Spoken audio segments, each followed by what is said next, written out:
Grab a front row seat to the untold stories as we talk about how to live life on your terms. You're officially part of the inner circle. Welcome to Courtside with Courtney. And don't worry, I comped your ticket.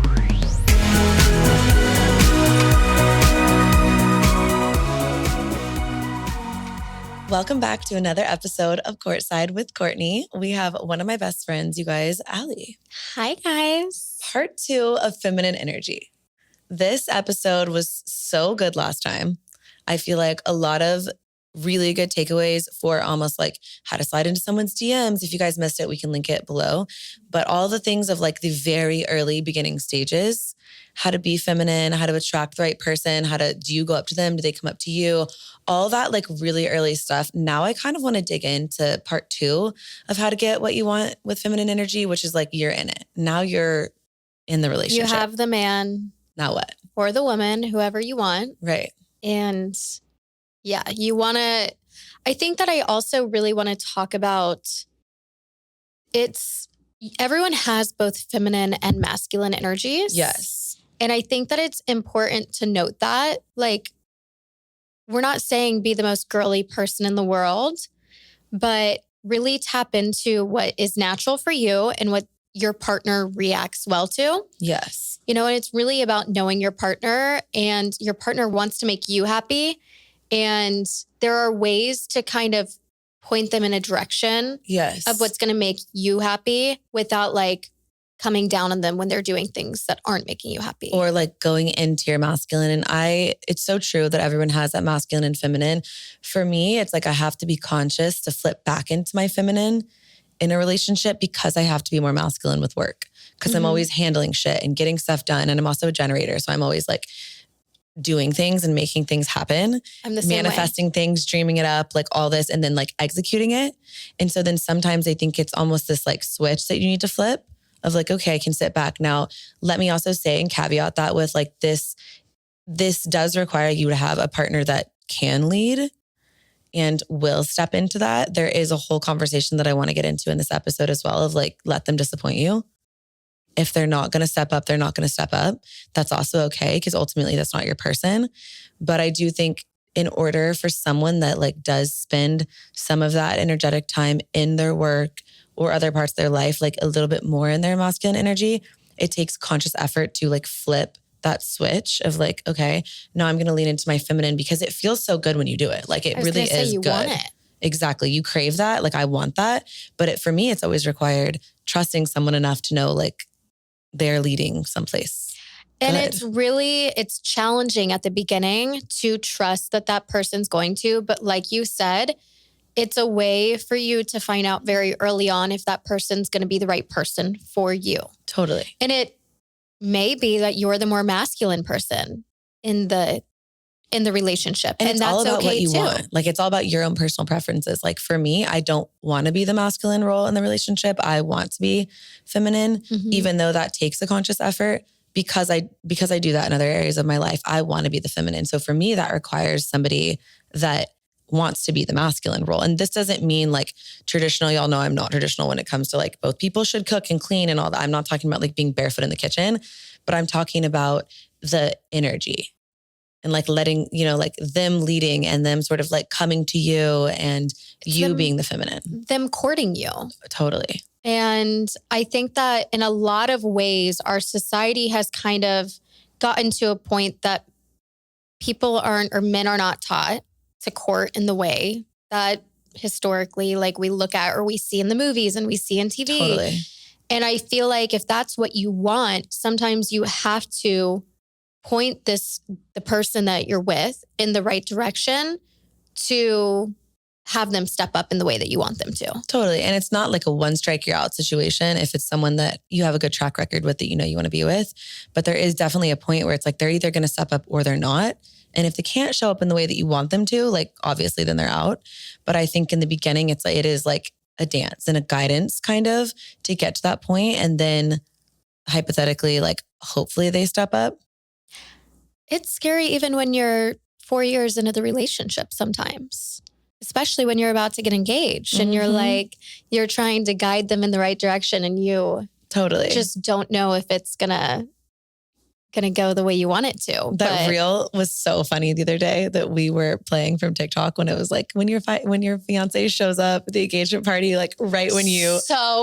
Oh my God. It's right when so you told him to, this guy shows up in the video and he like has flowers and it's like, he surprises you, but really you like, were like, hey, you should come this time. Like, it's so funny. It's so classic, but like you have to accept in a lot of relationships, if you want to be treated the way that you want to be treated, you have to communicate that to your partner.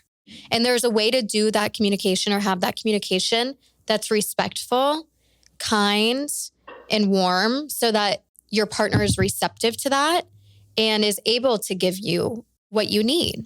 So let's talk about how to communicate your expectations and your wants and needs to your partner without coming off like you're criticizing them or like without flipping into your masculine and sort of being like harsh about it. Because I do want to say too, like we live in a society where there are a lot of like Natalie and I joke soft men. I mean, Jesus, like you get on a airplane and watch how many guys actually offer to help you with your suitcase. It's sad. Like it's dark. Gross. It's really bad. Yeah. So for me, it's just like, yeah, it requires a guy that was actually raised well too. Mm-hmm. So if you're listening to this and you have boys, like teach them this stuff, please. Mm-hmm. Teach them how to treat a woman. Yes, it's so important. And like at the end of the day, like, so I was on an airplane the other day coming back from Italy and there was this mom and her son and he was like 6'3" already, but he was, couldn't have been like 15, 16 years old. And he was like, oh, do you need help with your bag? And I'm like, yes. Like, wow. Finally, good job. So shout out to that mom on the plane from Italy. He was like teaching her son how, like what to actually do. Cause then you have like 7 other grown men sitting there just like staring at your tits, but they haven't actually offered to help you with your bag. Like it's genuinely disturbing. No, it's so annoying. One time I was on a plane and the flight attendant was like a big man, like 6 foot, strong man. And I'm like, can you help me with this? It's a little bit heavy. Oh, I'm not allowed to touch it. Sir, you're not going to you're not breaking your back lifting my bag. Also, like no one's going to report you for helping with the suitcase, sir. Yeah. So all that to say, like, if you're dealing with someone like that, then like, obviously they have to go. But this is about like, you've identified you want this person. Listen to part 1 of this if you guys haven't, because it's so good. But this is like, you're to the point, you're in the early stages of dating someone, you're building that foundation, you're communicating. How do you stay feminine in those communications when you're setting expectations, things that do or don't work for you, without sort of being like overbearing and nagging? Because I think men don't respond well to the nagging.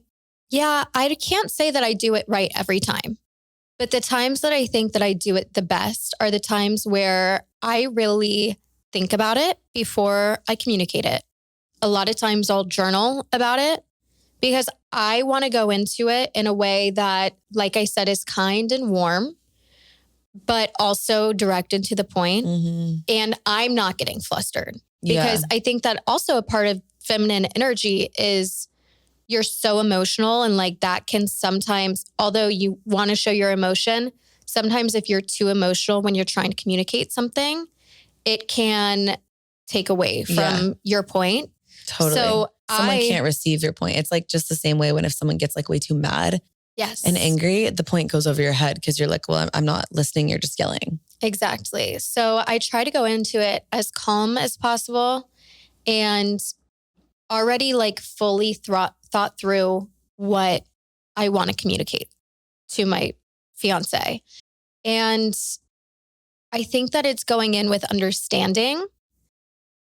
Part of being feminine is being nurturing. And I think understanding falls into that. Mm. And I think that you can come into it recognizing we come from 2 different backgrounds. And you were raised differently than I was raised. And that's why you might see something this way and I see it that way. And I think that's true, by the way, in general, even if you were raised by 2 parents that were together, that stayed married, that loved you, then you had 1 sibling and you were still raised a little differently. Like there are no 2 families that are exactly alike, even if it seems like from the outside, things are the same. Like there were still little intricacies and things that would have been different. Or on the flip, like you could be completely different, obviously. It's their communication styles. Mm-hmm. It's the way that you saw your dad treating your mom and stuff like that. So I think if you try and be empathetic to like why your partner is the way that they are. And like at the end of the day, you want what is best for your relationship. And it's really challenging sometimes to feel like you're looking out. Like sometimes it can feel like you're looking out for yourself. Yes. When you're upset about something. But you have to remember at the end of the day, if this is like your partner that you know you want to be with, you respect and love this person, you have to hold your relationship as like what's sacred in that moment. Completely. And sometimes that looks like you compromising and sometimes it looks like them compromising. Sometimes it's both, right? Yes, totally. It's such a good thing too. Because if you think even about like, if you think even of like a chessboard or something and you have like the row in the middle, okay? It's like those are all of like the kings in the middle. I don't know chess, but like you get what I'm trying to say. You have all of like the kings in the middle. This is where we're both like, I get that usually it's on the end, but hypothetically just picture a board. Okay, guys, stay with me here. You have like a middle. This is the goal. This is the line you both want to get to and you're here and you're constantly working towards merging. Yes. And getting towards that line. You're not trying to like play the traditional way where you're going to your side, they're going to their side and you want to win. It's like, no, we're converging, we're coming together. Ultimately, what is best for the relationship is best for you, is best for them.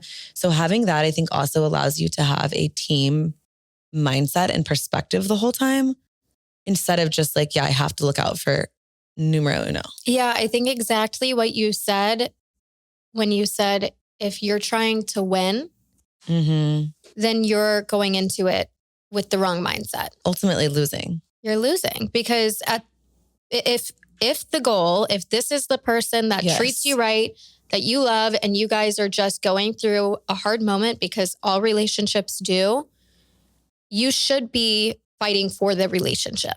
Yes, not your own personal point of view. Exactly. And then sometimes you like do this dance to get to that. Okay, I need this and you need this. So how do we best mesh that together so that we collectively get what we need within the relationship for the greater good of the relationship, not me, not you. Yeah. Yeah. I think that really understanding how your feminine side or your masculine side, just understanding the yin and yang inside of you and how to utilize it when you need to is really what's powerful and can really help your relationship. So let's give like specific examples, because one of my goals for this episode is to not only talk through like our mindset on things and tips that you have, but also like actually give people tangible things that they can say, like a starting point. Because I feel like sometimes it can be hard to get into that rhythm. And then once you're in it, you're dancing, like you're two-stepping. Once you're in it and they're leading, you're good. But it's sort of getting to the dance floor sometimes I think can be a little bit hard. This episode's just one big metaphor. But so say you are wanting a good morning text and the person is not consistently providing that. How, like, what's a way that you can bring that up to them without being like, why aren't you texting me? Because obviously no one's going to respond well to that. I always start out with, hey, baby. Ryan, if you're listening.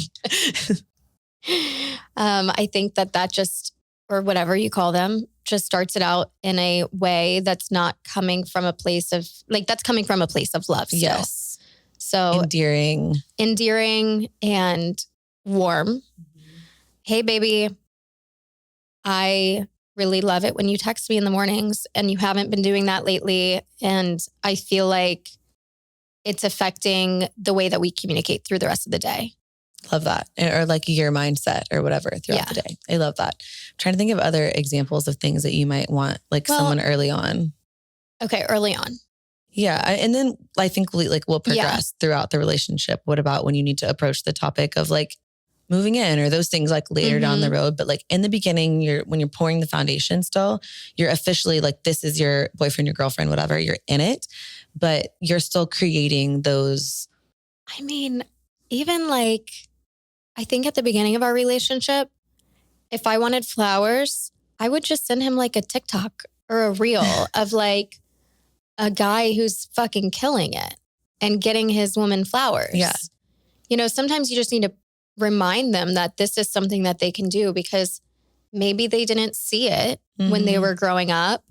Maybe they just don't think that way because they haven't been in a relationship in 4 years. So you just have to remind them that this is a really nice thing that I see and I appreciate someone else doing. Totally. And if they're smart and they love you, they're going to step up and be like, I want to make her smile. I want to make her happy. And they're going to do it. Yeah. If you want more like solo time, or if you want to have like date nights or things where it's more of like an intentional moment with someone instead of just hanging out. Cause I think in the early stages, like sometimes it's easy to fall in that, oh, we're just hanging out phase versus like still feeling courted. And I planned dinner and we're having this, intentional time together. What's like a way that someone could say that? I think I've always been direct about that. To like, give me straight to the point. Like I think that we've been hanging out a lot lately, but we haven't spent intentional time. We've been on our phones when we're together. We're working when we're together. And I love that time together. I love that we can just be in this space and exist together. But I really think that we need to go spend time just like really focused on each other. So essentially the formula is like, hey, baby, or whatever, insert endearing term. I really like it when you blank. We're not currently doing blank. And I would like it if we did because it's important to me. So it's kind of like enter with love, whatever that looks like. Hey, I hope you're having a great day, blah, blah, blah, blah, whatever. Like enter with love and understanding. Say something, a compliment sandwich kind of like say something good, but it's more like compliment thing that you need to bring up in like a pretty blunt, direct, but kind, warm way. Would love it if we did that. Kind of like the ending too, that rounds it out for me, gives it this like, here's what I'm looking for. Let's go forward and do that together versus like, you're not doing this. It's like, we're not currently doing that. I would love it if we did, which sort of brings it back around almost. If you come at it in a combative way, men don't respond well to this. No one responds well. No one. I don't like being told what to do either when I'm told like, I don't like it when you do this and you're not doing a good job at that. It's like, damn. I also think it's recognizing that there are two people in the relationship. And it's also on you to make sure that you guys are being intentional when you're spending time together. Totally. And I think that when your partner is caring and smart, eventually your partner starts recognizing that this is something that you need. And they start implementing it because they see how happy it makes you. And you should want to make that other person happy if you are coming from a genuine place of love. That's like a little bit of that sacrifice of like, it makes me happy. It's like giving someone a gift, right? It's like, it makes me happy to make you happy. Exactly. And I think that everything that we're talking about right now, I'm spelling out like what it is to be in a healthy relationship. Totally. Whether it's the way that you communicate and speak to them, or it's the way that your partner responds and steps up. Absolutely. All of it is, this is how it is in a healthy relationship. If your partner is not doing that for you, I think that is a totally different conversation. Yeah, I mean, that's obviously a red flag, like more bluntly put. I think at the end of the day, because there is a world in which like you take these tips and tricks and like you go and communicate this way and you do come from a loving place and communicate well and it's like strong and the person's like, I can't ever do anything right. And like you don't even, do you even want to be with me? Like they take it in a combative way. And then like, to be honest, to be blunt with you guys, like that person just has issues and they should figure that out. Yeah. And if that person is saying, do you even want to be with me when you're trying to work to be with that person? That's on them. No, I don't. Yeah. You know, like totally. I don't want to be with someone who isn't willing to work with me and grow with me so that we can be in a happy, healthy relationship. And also, by the way, if you don't have these like communications early on, you're going to get a year down the road and you realize like, oh, we've encountered our first like thing, our first issue, and we have no idea how to talk about it. And that's when you have an actual problem. Yeah. And the issues will come. Like for sure. This is like, even in a healthy, happy relationship, there are going to be moments where you want to like tear their heads off. So let me ask you that then, how do you know, like for someone that's listening, the answer is like, if you question it, you don't know. But like, if you really are like, is this worth fighting for?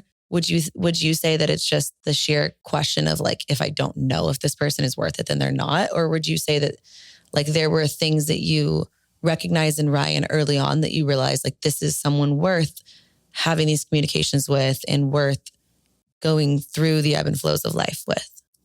I think that my relationship started out as a friendship. So I knew all of his most beautiful qualities before we started dating. So there was always that to keep me going. But I think that if you're in a position where you're questioning it, I think it's sometimes natural to question it when you're really in that moment and you're upset. And if you have anxiety, if you're an overthinker, like it is natural to question those things. It doesn't mean the person's not right. But like, I think somewhere in your gut, you know? I think that if your gut is telling you to keep trying, then keep trying. But also look at the red flags. If it's been a pattern of them continuing to not care and continuing to not step up and them not wanting to grow with you, I don't think that that is a relationship that's going to get to a healthy place. Totally. I also think making a mistake one time and talking about it and evolving from it is very different than repetitively doing the same thing over and over again. Mm-hmm. It was like I dated someone at one point where it was like them being on time was really important to me and showing up for me, feeling like I was like emotionally supported and them helping me. And it was like time and time again. It was like, okay, like, where are you? You said you were going to be here and you're not here. And like, that just breaks down the trust over time. Doing that one time, like, oh, I ran late, I was golfing. Like, that's one thing. Doing it one time, doing that 8 times is another. Because the person at that point is not listening to you. They're not respecting you and they're probably not going to because they're showing you with their actions that they simply don't care. And that's very different than someone that says, hey, this bothers me. Can we work on this? Yes. I'm sorry. Like, I obviously this XYZ happened and like, I will do it better next time, and then doing it better next time. Because otherwise words are just words. Like I always say, it's so easy to say pretty words, but what's backing those things up? Like that's so major. Do the actions match the words? Actions, everything. Yeah. And does it match the words? Or is it just like, I'm saying one thing and, oh yeah, I'm going to do that differently next time, babe. Don't worry. And then like he's doing the same thing repetitively and you're not seeing any positive change. Red flag. I also think that sometimes in the beginning, you might get into it about something and you might think that, I think sometimes there can be an underlying thing that ends up being a pattern. So I would just say really analyze what the issues are because they may seem like they're one-off issues, but if you're really looking deeper into it, it might be because he's insecure. Totally. And that's why he's getting mad at you for wearing the shorts, but that's also why he doesn't want you going out with your friends. Totally. You know, like I think that's also why if you didn't respond in the first 3 minutes, he's like, hello, like it all is the same underlying issue. So really try and figure out what the issue is so that you can figure out a way to communicate with your partner that is an issue. And also if insecurity is something in the relationship, is there a way that you can make him feel secure or her feel secure? Because I think ultimately, again, if this is someone worth pursuing like a relationship with and worth like your time, you're going to want to make them feel secure.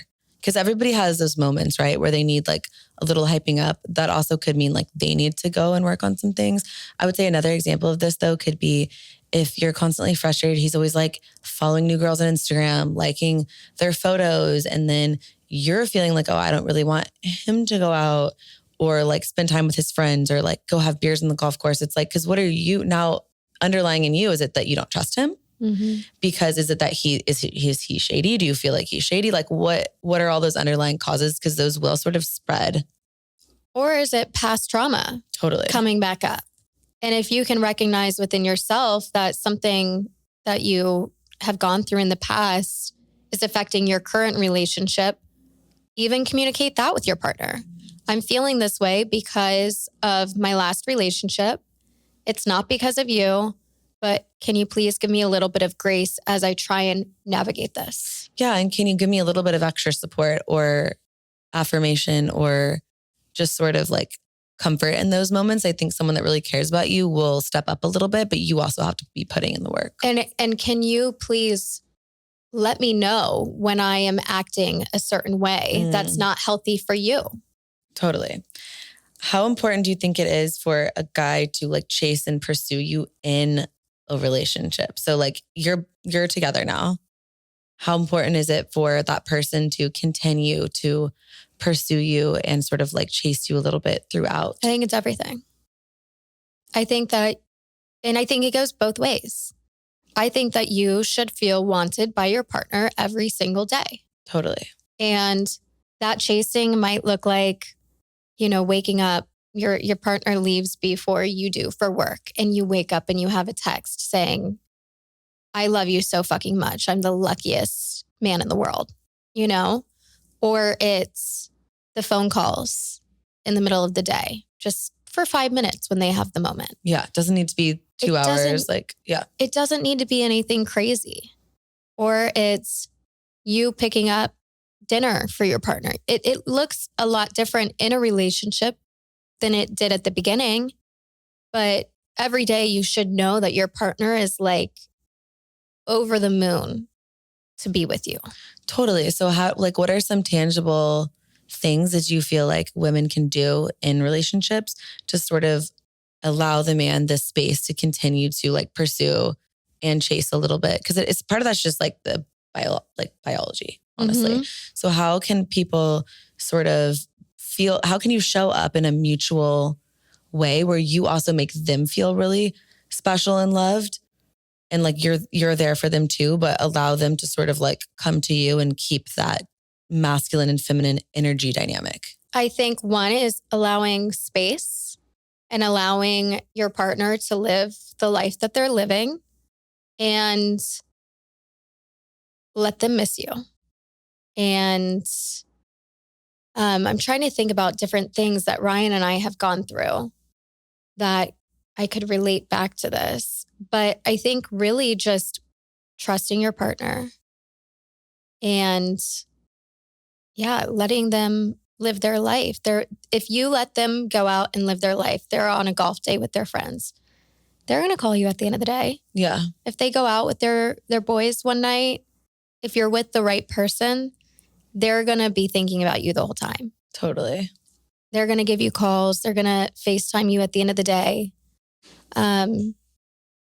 If you're in a position where you can't trust that, then I think, again, that goes back to there's a bigger issue. Yeah. I mean, you're probably with the wrong person at that point. I do think like in a relationship like that, like you typically, you want the person there with you. You would rather have them there.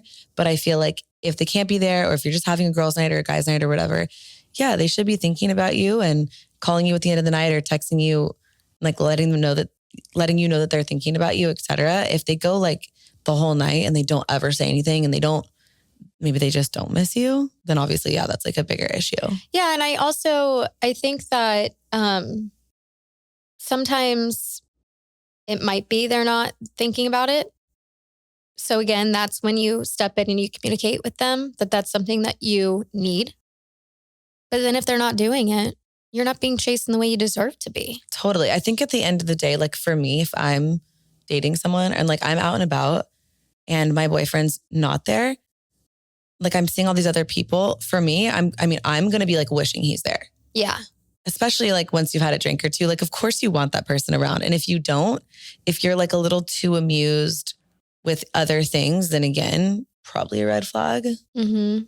That's different than like a girls' night. You're just focusing on your girls, obviously, or your guys. But like, I think in a kind of like setting where you're going out and you should want that person there. You should miss them, even with like a girls' night or a guys' night. Like hypothetically, I think you should still be like thinking about them, wanting to like come home to them essentially. Yeah. And like, I feel like when you're in a long-term relationship, you're together all the time. So it's important to get that space and have those guys' nights and have those girls' nights.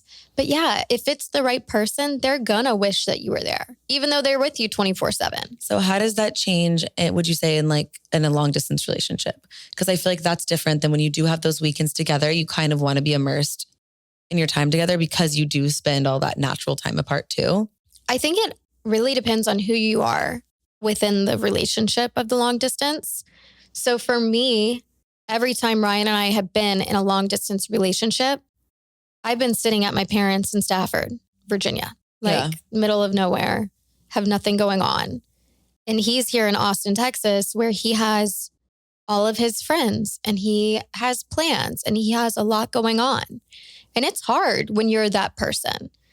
But again, it goes back to the trust that you have in him or her to show up in a way that works for you guys. Completely, which could look like he's FaceTiming you at the end of the night. Like you and I have talked about this, obviously. Yeah. But and if you're getting mad that they're going out, that's just going to push them away. Totally.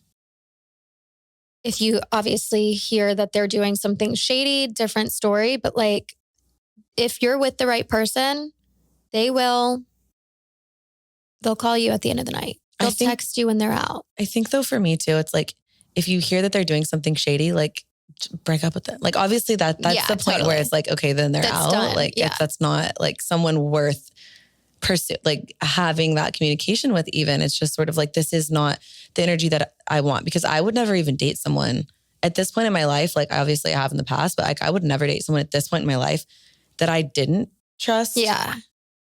Why would you put yourself, because nothing is worth your peace, right? Mm-hmm. Which goes to what I said earlier, which is like the other thing that I want to talk about. Like you have to be able to you have to let go of the control, I think, to truly be in your feminine and allow them to disappoint you. You have to allow them to go out and not text you and not call you at the end of the night, because what they're doing is they're showing you who they are. Mm-hmm. And when they show you who they are, believe them. Let me repeat that. When they show you who they are, believe them. So if you set them up and you like give them all the tools to succeed, and at the end of the day, they don't show up in that way, they go out with their friends, they don't text you to tell you they're thinking about you or like fill you in at all, they don't call you at the end of the night, like then maybe this just isn't the person for you. If they go that whole time, they don't think about you, you don't trust them, you feel like they're out doing something shady, they never text you to let you know they got home, they're just like out, you have no idea what happened, they text you the next day like, oh, hey babe, it's like, respectfully, get fucked. And your gut will tell you. Totally. I mean, especially as women, like our intuition is so strong. Yeah. And I also, before we talk like too deep in that, there was something that I thought of when you were talking that I like to do if Ryan is out without me and he's like with his boys and I'm like at home and I'm bored and I want his attention. Give it to us. This is the tea that we need. Send a pic. And then you're going to send it with invisible ink. You taught me how to do this. It's so fun. And they're going to like run home. Because like at the end of the day, what are they looking for at the bar anyways? Like exactly. They had the guy time to wrap it up. Yeah. So, I mean, yeah, take a picture, feel sexy, feel hot, like feel feminine and send it to them. It's super flirty. It's sassy. It's kind of nudging them. It's confident. It's nudging them. Hey, I want you to come home, but it's not like telling them to come home. And it's sexy. What if they don't live in the same place as you? So what if you were like in Virginia at your parents' house, Ryan's out here with friends. Like obviously you guys live together now, but like if he was out here, are you still sending the pic and he's like maybe gonna like make his way home eventually and call you? Or I'm sending 5 pictures. We're sending a fucking photo album. Yes, I'm sending a picture and I'm getting that FaceTime. For sure. I love a FaceTime. And then he's freaking out because he's like, oh, I wish you were here. Yeah. It's like, oh, me too. Casual, me too. Guess so. I also think like, so do you do this every time or is this just like on occasion? I do it on occasion. I mean, we, at this point in our relationship, we want to be together most of the time. Yeah. So a lot of times if we're doing like girls night, guy night, we're meeting up. Eventually. Yeah. So I don't have to do that. I do love a little mixed bag. I do love like a girl's dinner, meet you out. Exactly. It's so fun. It's the best of both worlds. It reminds you of like back in the day, being at the bars. Totally. Cute guy sees you from across the room. But he's actually your boyfriend. But it's like actually your person. But it's like you get butterflies because it's just fun. I think too, I've always said like hot take. I've always said that I think it'd be so fun to do a joint bachelorette party and do things like that. Like you're doing stuff with your girls during the day. They're doing stuff with their guys. At night, you like go to dinner and you go out. Like you meet up out together or you do like a big group dinner. Because at the end of it, like again, if I'm like out with all my girls, I've like gotten all my girl time and I'm like drinking at the end of the day, like I'm going to want my guy like to be there at some point. One of my best friends. Sounds so fun to me. We did a joint bachelorette in Nashville and we did all separate things. And then at the end of the night, we met up. And I got to say, as one of her best friends, I loved being able to see how excited he was. Cute. Yeah. He was just like over the moon, just grinning ear to ear. Like I've never seen him like that. That's you so know? cute. So to be able to see my best friend's now husband in that way, just like loving on her and so excited and just feeling like the luckiest guy in the world that he gets to marry her. I was like, this is so fucking cool. I'm not around them that often, so I don't get to see this that often. Totally. And I also think too, having that time where you're like doing your own thing all during the day and then like come together and you're like, so you'd be so excited to see the person by that time because you've like probably been talking about them and like all this sort of stuff. And then like, boom, you get to see them. It's kind of so ideal. The entire reason that the weekend is happening is because we are celebrating our love. Yeah. This is not just, it's not just to have a boys' weekend. It's like, we're celebrating the fact that we get to live our lives together. I love it. And I feel like there is this stigma that like bachelorettes and bachelor parties are like, oh, your last hurrah of being single. But like, you know, my beef with that. Like it's actually just a celebration for the fact that you found your person. And you're also very much not single at that point. Yeah. You know? Yeah. I think like at the end of the day, this is an ongoing conversation. Yes. And so I think if you guys listen to this episode and you love it, comment below some other questions that you have, like specifics, advice you need, whatever it is. Maybe I'll do a Q&A box on my Instagram story next time, but like specifically how to be feminine in certain situations, other tips and tricks. And then we will do a part 3.